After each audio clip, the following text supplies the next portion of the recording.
What is going on, YouTube? Welcome back to the channel. So today I wanted to talk about the news that came out with Sonic Frontiers because honestly it's been going around the internet and people are somehow surprised, but I'm not because, well, we'll get into that. So Sonic Frontiers has obviously been out in the wild for a couple of years now. It's a massive success. It is the #1 selling 3D Sonic game of all time, which is a pretty amazing feat considering the game that it passed was Sonic Heroes, which released like 20 years ago.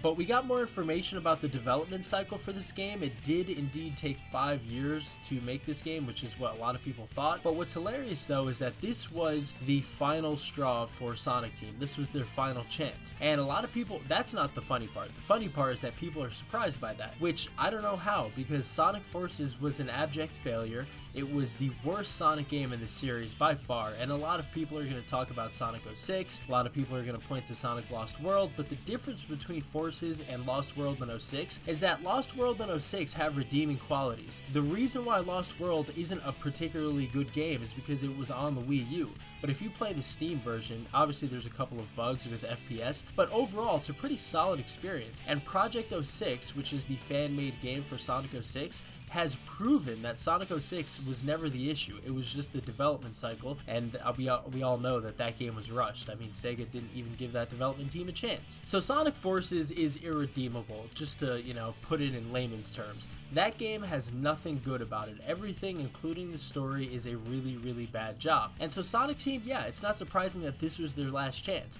We get a big interview here where Sonic Team, I'm not even sure who they were talking to here, but they were just talking in an interview, and one of the developers, her name is Takashi. I'm not going to try and pronounce her first name because I don't want to botch it, but her name is Takashi, that's her last name, and she talked about how if we fail here, this is our last chance. Like she says, basically, Sonic Frontiers is the last opportunity for Sonic Team to actually make a good Sonic game, and if they don't, well, who knows what would have happened. Maybe Sega would have actually stopped making Sonic games. Maybe Sega would have sold the rights to Sonic to another studio, and that's happened before. We've seen other studios like Halo, for example. Certain Affinity has worked on a bunch of Halo stuff before that 343 wasn't able to work on, so maybe Sonic Team would have been fired and then Sega would have licensed Sonic to other people, maybe even Nintendo. But the point here is that this was their final straw. This was it. And what did they do in these 5 years? Well, let me explain this part because this is where it gets really insane. So Sonic Team, in the 5 years, they decided to shoot for the stars. They realized that this was their last chance, and they went all out with their planning for Sonic Frontiers. The first thing they did was create their own engine for the game. Now that is correct. Sonic Frontiers runs on its own Hedgehog engine, which is insane to think. Let me just give you another Halo example here. Halo decided to make their own engine, and it's called Slipspace Engine, and it's terrible. And a lot of the reasons why Halo Infinite flopped is because of that engine. It didn't have enough room for playlists so that you could have Slayer. The matchmaking was an issue.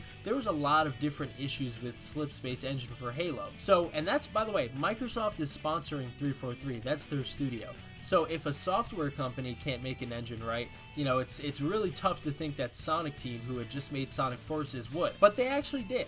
They created the Hedgehog engine, which was a big risk, and it worked out because their reasoning for this was they wanted to make sure that everything they could do physically with the Sonic game, they didn't want to ask anybody, they didn't want to have to run it by anyone. They figured if they made their own engine, they could do what they want with it to try and tweak it and make the best experience, and that is a very good reason, and again, it worked out in the end. The other big thing that they decided to do in these 5 years was plan out the open zone formula that would obviously become Sonic Frontiers. Now, the open zone formula is something that we have never seen before in a Sonic game. We have had hub worlds like in Sonic 06 and Sonic Adventure, but we have never seen an open zone formula where you can literally go about the entire island, which in this case it was the Starfall Islands, and explore to your heart's content. There are puzzles out there, there's hidden lore, there's side quests, and it's basically Zelda, I'll be honest with you. It feels like a lot of Zelda inspiration in Sonic, and it works. Look, Sonic needed to take an evolution and a step forward, and the fact that this is what they decided to do is it shows you that Sonic Team is talented. This is not some bad team that doesn't understand the IP. They may have had their flops with Sonic Forces, it happens, but this team understood what the assignment was. They needed to bring Sonic into the next generation, and Sonic Frontiers is a representation of that. This almost reminds me of how they made Sonic Adventure 2, because if you know the story behind Sonic Adventure 2, you know that Sonic Team USA, they were on their last days with the Dreamcast. I mean, the Dreamcast was was an amazing console. I actually own a Dreamcast, and I can tell you firsthand, it's still an amazing console. But at that time, the PlayStation and Xbox had thoroughly beat it out of competition, and then you had the Nintendo GameCube, which released in the year 2001. So, you know, the Dreamcast was finished. There was just no way forward, and Sega financially was just in a mess. So, the Sonic Adventure 2 was a love letter to the entirety of the Dreamcast. I mean, that was, in my opinion, the definitive Dreamcast game. It was the best looking game. It was the most fun game. It had an insane story. I mean, Sonic Adventure 2 is like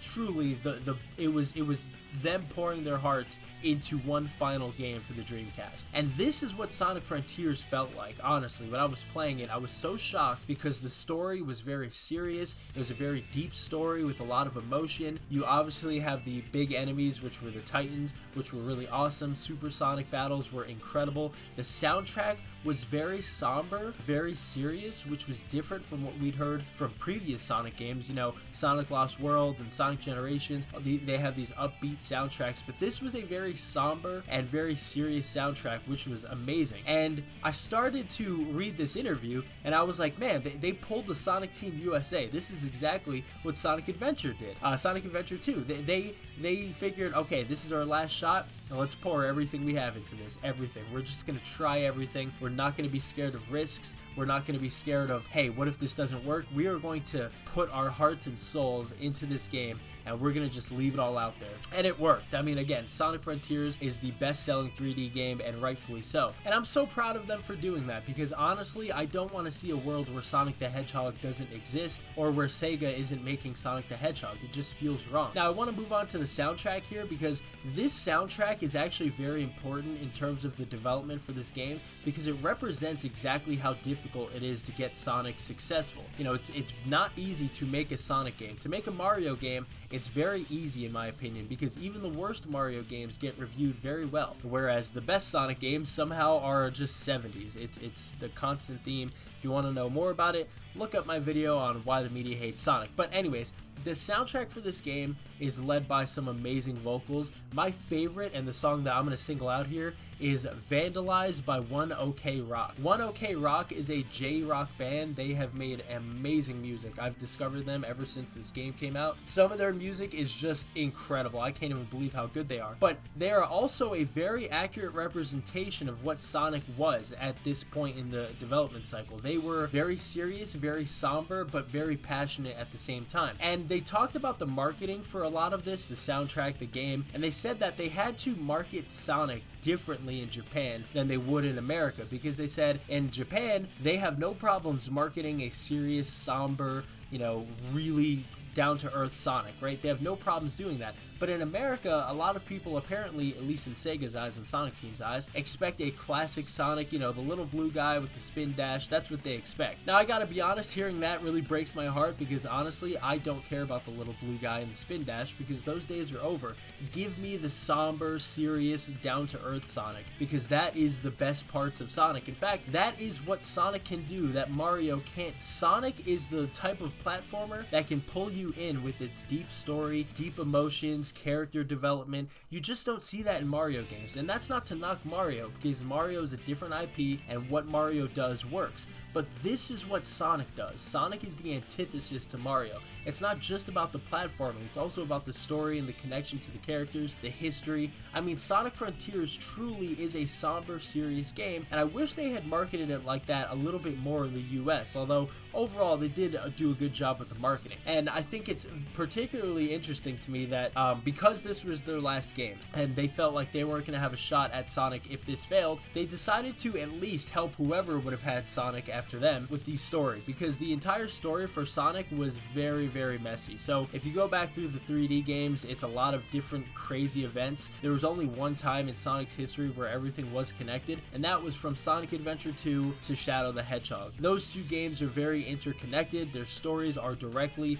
related to each other. Everything else in the 3D games, they're just kind of singular, isolated stories, and Sonic Frontiers has canonized all of it. Everything now fits into one Sonic timeline. There's countless examples of Sonic Frontiers where you'll hear Sage asking Eggman, for example. She says, why won't you just work with Sonic? If you were to work with Sonic, you guys could accomplish so many great things. Eggman rebuttals and says that he doesn't like Sonic, but she says, but what about the time you guys stopped the Project Arc and the Ultimate Life Form? And Eggman goes, well, that was a very serious situation. That was different. But it's stuff like that that really highlights how well Sonic Team understood the assignment. Like I said, not only did they understand that this was their last shot, they put everything they had into it, but they also canonized the entire Sonic lore in one video game. Now, it's obviously a lot of it's headcanon, and it's done very, I wouldn't say rushed, but it's done very, in a hurry, but it still works, and it's awesome that they actually did that and they acknowledged the Sonic history because it's important. And now we're at a point, the next game that we're getting is going to be Sonic X Shadow's Generation, where we relive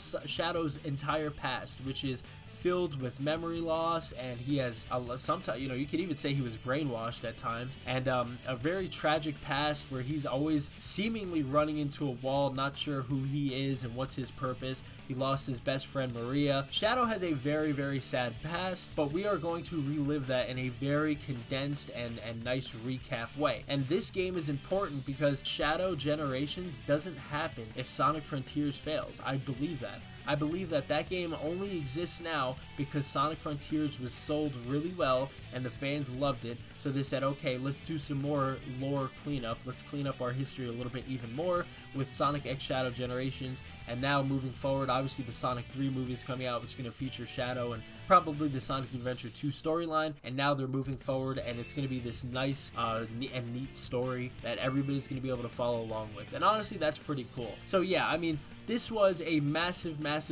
interview. There's a lot that I didn't talk about, like how the boss for the end in this game is an insane antagonist, because the end is a metaphor for the end. Like I told you that this was their last shot. This was the end of the road for them. So the final boss in Sonic Frontiers is also aptly named The End, because that's who they're fighting. Sonic Team's final boss was the end of their existence as it comes to Sonic Frontiers and just the Sonic franchise in general, and they put it in the game, and it was a very poetic way of doing that. I think it was awesome that they did that, and it makes a lot more sense when you actually think about it like that Sonic Frontiers was their last shot and that was the end of the road for them. So who better to face in the game than literally the end? And just to highlight the future here for Sonic, and just to talk about the future for Sonic the Hedgehog, everybody that I've seen from Sega and all these interviews, the developers, the head of Sonic Team, they are all saying that they want Sonic to compete with Mario, but more so they want Sonic to be worthy of being a AAA game, and that is their goal, to make Sonic better and better each and every single time they take a crack at it. And their new goal, obviously short term, is to surpass Sonic Frontiers and make a game that's even better. So honestly, I really am shocked that people are shocked that this was their last shot, but I am also proud of Sonic Team that they are going to continue to improve on what we saw in Sonic Frontiers, and the future is looking bright. But what do you guys think of all this? Did you like Sonic Frontiers, and are you of the mindset that it can only get better from here? Let me know in the comments section down below. Thank you for checking out this video. I'm working on some bigger projects, so I figured I'd fill the time with this. But until the next video, hopefully I see you there. Peace.